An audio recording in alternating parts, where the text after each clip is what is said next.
오늘 이 본문 말씀은 이 시편 90편은 모세의 기도예요. 근데 이 모세는 이 기도를 통해서 자신의 인생론을 공유하고 있습니다. 인생은 이런 것이라고 말하고 있어요. 이 모세도 사실은 인생에 대해서 논할 수 있는, 우리에게 있어서 정말 인생의 대선배 또 멘토가 되어질 수 있는 그런 귀한 분이시죠. 모세는 그가 120년 사는 동안에 인생에 있어서 파란만장한 그러한 역정의 시간들을 가졌습니다. 모세는 그의 인생이 정말 왕궁에서 왕자로서의 화려한 삶도 있었고, 광야에서 목동으로 양을 치면서 참 가장 땅바닥에 그런 삶으로 살아가기도 해봤고, 또 민족의 지도자로 정말 이스라엘 백성들을 이끌고 그 광야에서 하나님과 깊은 교제를 하면서 주의 음성도 들었고, 또 주님과 친히 대화할 만큼 그렇게 친밀한 교제를 하면서 또 하나님께로부터 율법도 받았고, 하나님의 그 사랑과 그 다음에 인정을 받은 하나님의 종이었습니다. 기사와 이적을 행하기도 하고, 그리고 정말 하나님께서 특별하게 귀하게 쓰셨던 이 모세였어요. 그 모세는 참 탁월한 인품을 가진 사람으로 그의 그 성품이 세상에 어떤 사람보다도 온유했다고 그렇게 말하고 있습니다. 민수기 12장 3절에 보면 이 사람 모세는 온유함이 지면의 모든 사람보다 승한, 얼마나 또 해박한 지식이 있었습니까? 그 모세 오경을 기록할 만큼 그렇게 참 모든 면에서 다 갖춘 사람 중에 한 사람이었습니다.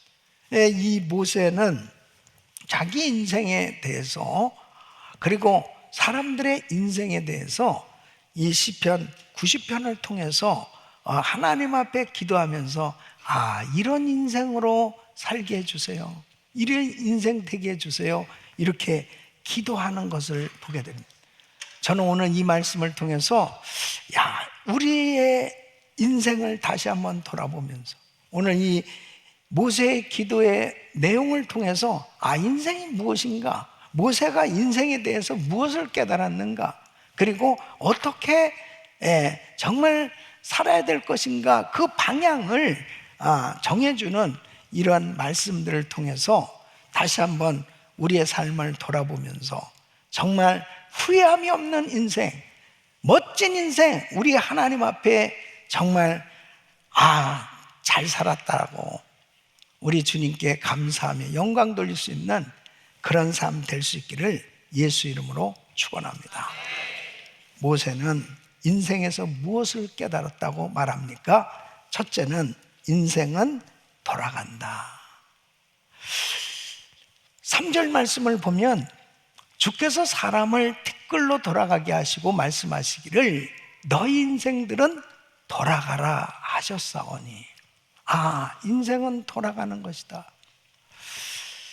여러분, 창세기 2장 7절에 보면 하나님이 인간을 창조하실 때 흙으로 사람을 지으시고 생기를 그 코에 불어넣으니 사람이 생명이 된지라 영적인 사람이 된 거예요. 그래서 사람이 죽을 때는 이 육체는 흙으로 돌아가는 겁니다. 그런데 영혼은 하나님의 그 호흡, 생기를 불어넣었어요. 바로 영혼은 바로 하나님께로부터 왔기 때문에 이제 하나님께로 돌아가는 거예요. 그래서 우리가 어디서부터 왔고 그리고 어디로 가는가 하는 이 문제, 이것은 굉장히 중요한 거예요. 인생의 가장 근본적인 문제입니다. 그래서 사람이 살아가면서 내가 어디서 왔으며 무엇을 하고 왜 살아야 하며 어디로 가는지를 분명히 깨닫고 사는 인생은 결국 후회함이 없는 인생이 되어질 수 있는 거예요. 그러니까 인생의 근본적인 질문, 사람이 어디로부터 왔는가? 또 사람은 어디로 가는가? 이 질문에 대해서 확신을 가질 수 있는 사람이 그의 인생을 후회함이 없는 삶으로 만들 수 있는 겁니다.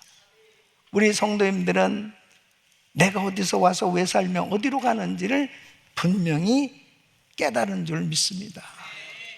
이 모세는 바로 인생은 돌아가는 거구나, 이것을 확실히 깨닫게 된 거예요. 두 번째는 인생은 이 짧고 결과는 수고와 슬픔뿐이라는 것을 깨달았어요.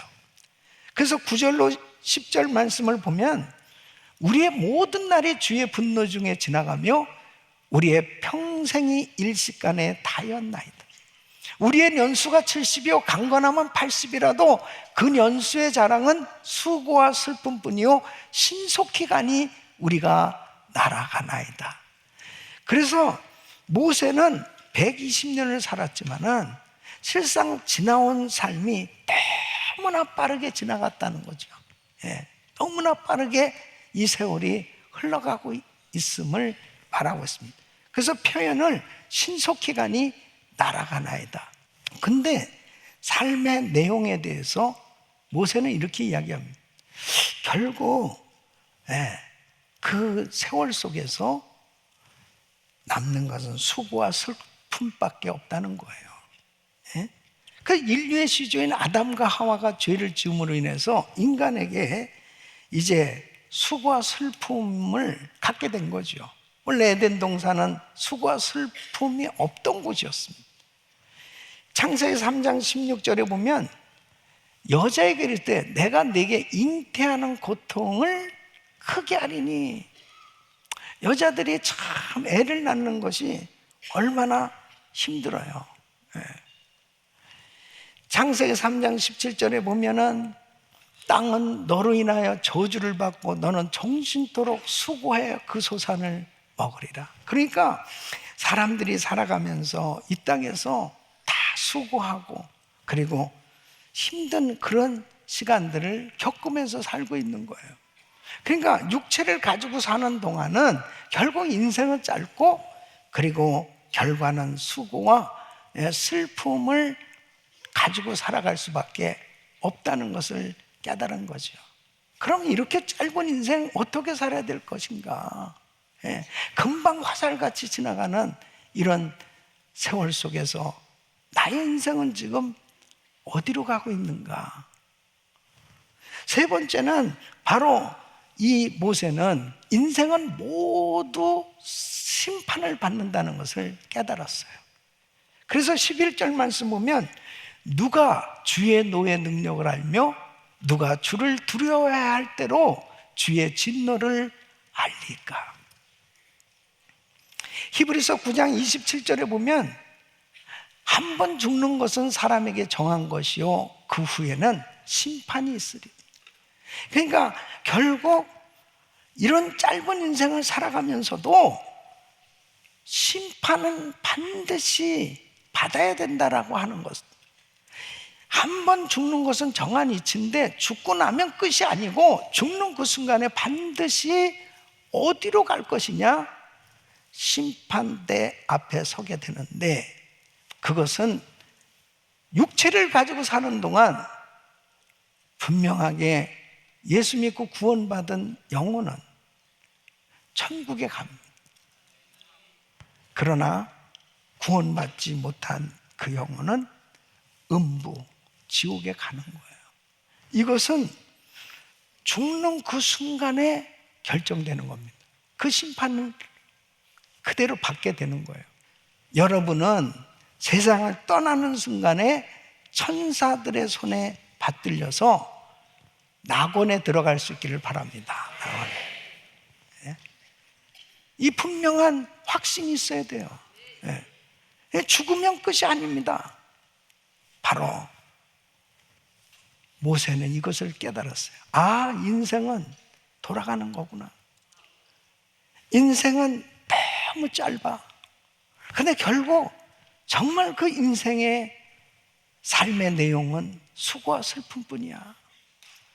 그런데 죽고 난 이후에 끝이 아니고 반드시 심판을 받는다 하는 것을 깨달았어요.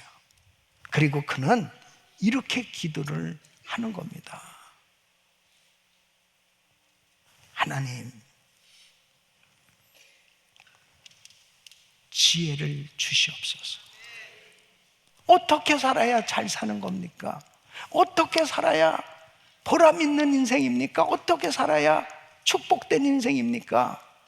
이런 진리를 깨닫고 난 다음에 모세가 드리는 이 기도가 바로 저와 여러분들이 함께 같이 평생 드려야 될 기도고, 또 이런 기도처럼 살아야 될 줄로 믿습니다. 모세는 어떤 기도를 했는가? 첫째는 지혜롭게 사는 법을 가르쳐 주세요. 지혜롭게 사는, 시작. 지혜롭게 사는 법을 가르쳐 주소서. 그 12절 말씀을 보면 우리에게 우리날 계수함을 가르치사 지혜의 마음을 얻게 하소서. 모세는 하나님께 우리 삶의 날을 세는 법을 가르쳐 달라고 기도합니다. 그런데 여기서 인생의 날을 계수한다는 것이 단순히 날짜만 세는 것, 나의 남은 생에 몇 년입니까? 몇십 년입니까? 얼마나 남았습니까? 그 날짜를 세는 게 아니고 우리 삶에 어떻게 살아야 되는 건지 바로 삶의 진정한 의미를 깨닫게 해달라고 기도하고 있는 겁니다. 남은 생에 어떻게 살아야 가치 있는 삶입니까? 보람된 삶입니까? 의미 있는 삶입니까? 지혜를 주시옵소서. 여러분, 이 지혜를 얻어야 돼요. 정말 가치 있고 보람된 그런 삶이 되기 위해서는 바로 그렇게 살고자 하는 마음이 중요한 겁니다. 여러분, 에베소서 5장 15절로 16절에 보면 그런즉 너희가 어떻게 행할 것을 자세히 주의하여 지혜 없는 자 같이 말고 오직 지혜 있는 자 같이 하여 세월을 아끼라. 때가 악하니라. 그러니까 지혜로운 사람은 시간을 아낀다니까요. 미련한 사람은 그냥 시간을 막 쓰는 거예요. 허송세월을 하는 거죠. 근데 지혜로운 사람은 화살같이 이렇게 빨리 지나가는 세월 속에서 이 시간이 얼마나 아까운 거예요. 이 시간을 어떻게 쓸 것인가? 이 지혜를 얻어야 돼요. 여러분, 이 시간이다 하는 이 개념은 한국말로는 그냥 하던 시간이지만 바로 헬라어에는 두 가지 다른 단어가 있어요. 하나는 크로노스와 또 카이로스입니다. 이 크로노스는 바로 하루는 24시간이잖아요. 그러면 이렇게 24시간, 한 달, 1년과 같은 이 규칙적인 시간의 흐름을 바로 크로노스라고 그럽니다. 그냥 지나가는 자연적인 시간, 일반적인 시간을 의미하는 거예요. 그런데 카이로스는 바로 이렇게 흘러가는 시간들 속에서 찾아지는 중요한 기회를 의미합니다. 그래서 이렇게 우리가 살고 있는, 보내는 시간들 가운데 하나님이 주시는 그런 기회를, 결정적인 순간을 포착하고 그런 기회를 잡는 것이 카이로스예요. 그래서 우리 모두는 똑같이 24시간을 다 같이 보내고 있어요. 그런데 크로노스의 삶을 사는 사람이 있고 카이로스의 삶을 사는 사람이 있어요. 크로노스의 삶을 사는 사람은 그냥 시간 흘러가는 대로 사는 거예요. 근데 카이로스의 삶은 그 시간들 속에서 은혜 받을 때 하나님이 기뻐하시는 일을 위해서 바로 이때가 투자할 때다. 그때를 깨닫는 거예요. 그 기회를 놓치지 않는 거예요. 이게 바로 카이로스의 시간으로 사는 삶입니다. 우리 예수님 보세요. 우리 예수님은 십자가를 지시기 위해서 이 땅에 오셨습니다. 근데 우리 예수님 사실 오래 사시지도 않았어요. 육체를 가지고 사는 동안 33년 사셨어요. 근데 그 33년 가운데 공생의 3년이 정말 결정적인 가장 중요한 일을 감당하셨습니다.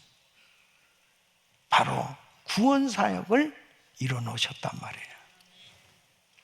요한복음 7장 6절에 보면 예수께서 가라사대 내 때는 아직 이르지 아니하였거니와 너희 때는 다 준비되었니. 내 때는 아직 이르지 않아. 내 때는 무슨 때예요? 바로 십자가를 지실 때. 아직 주님은 십자가 지실 시간이 안 됐다는 얘기죠. 또 8절에 보면 너희는 명절에 올라가라. 나는 내 때가 아직 차지 못하였으니 아직 십자가를 질 때가 안 됐어. 예. 그러니까 주님은 카이로스 시간을 찾아서 사셨어요. 그래서 적당한 타임에 바로 하나님의 때, 그때에 순종하셨고 그때에 결국은 십자가를 지셨고 그 모든 사역을 감당하셨습니다. 사랑하는 성도 여러분, 우리는 카이로스의 시간으로 살아야 됩니다. 하나님, 지혜롭게 살게 하여 주시옵소서. 카이로스의 삶이 되게 하여 주시옵소서. 두 번째는 평생 기쁘게 살게 하소서. 시작. 평생 기쁘게 살게 하소서. 그래서 15절 말씀에 모세는 이렇게 기도합니다. 우리를 곤곡해 하신 날수대로와 우리의 화를 당한 연수대로 기쁘게 하소서. 이 세상을 살면서 공고할 수밖에 없고 화를 당할 수밖에 없는 이 환난 많은 세상에서 어떻게 행복할 수 있습니까? 모세는 깨달은 거예요. 진정한 행복이란 즐거움이 있어야 되는구나. 즐거움이 없는 행복이 있어요? 아니, 자기 마음에 즐거움이 없는데 무슨 행복이 있습니까? 모세는 이걸 깨달은 거예요. 인생의 고통과 슬픔만 가득하다면 그 속에서 어떤 행복을 찾을 수 있겠단 말이냐. 정말 행복하려면 즐거움이 있어야 됩니다. 그 즐거움은 보세요. 육체의 즐거움이라고 하는 것은 인간이 만든 이 육체적 즐거움은 순간적이에요. 순식간에 빠르게 사라져요. 그 즐거움이라는 건 일시적인 거예요. 그런데 하나님이 주시는 기쁨은 영원한 겁니다. 바로 여기에서 어떻게 평생 기쁘게 살 수 있어요? 이렇게 끊임없이 공곡해 하는 삶, 그리고 끊임없이 화를 당할 수밖에 없는 이런 인생이 어떻게 평생 기쁘게 살 수 있단 말입니까? 평생 기쁘게 살려면 하나님께서 기쁨을 주셔야 됩니다. 그래야 평생 기뻐할 수 있습니다. 그런데 데살로니가전서 5장 16절로 18절에 보면 항상 기뻐하라, 쉬지 말고 기도하라, 범사에 감사하라, 이는 그리스도 예수 안에서 너희를 향하신 하나님의 뜻이니라. 항상 기뻐하는 것이 하나님의 뜻이래요. 자, 이렇게 바울이 항상 기뻐하라, 이것이 하나님의 뜻이라는 것을 바울도 깨달았어요. 이 항상 기뻐할 수 있는 것이 어떻게 항상 기뻐할 수 있단 말이에요? 빌립보서 4장 4절에 바울은 이렇게 빌립보 성도들을 향해서 권면합니다.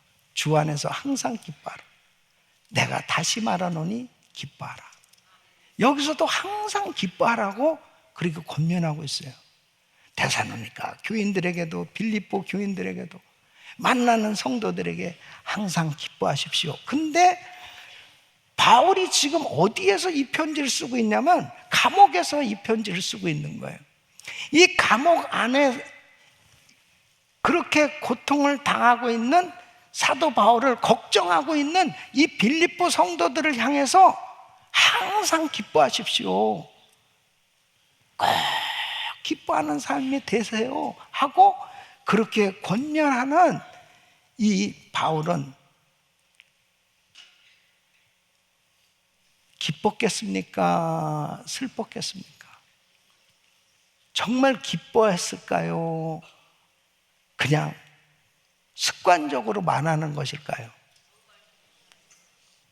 자기가 기쁘지 않은데 뭐 항상 기뻐하라고 얘기할 수 있어요. 여기서의 기쁨은 육체적인 기쁨을 얘기하는 게 아니에요. 영적인 즐거움을 말하는 겁니다. 나는 감옥에 갇혔지만 나 기쁨을 잃지 않고 있어. 나 감옥에 갇혔지만 나 지금도 예수님 때문에 행복해.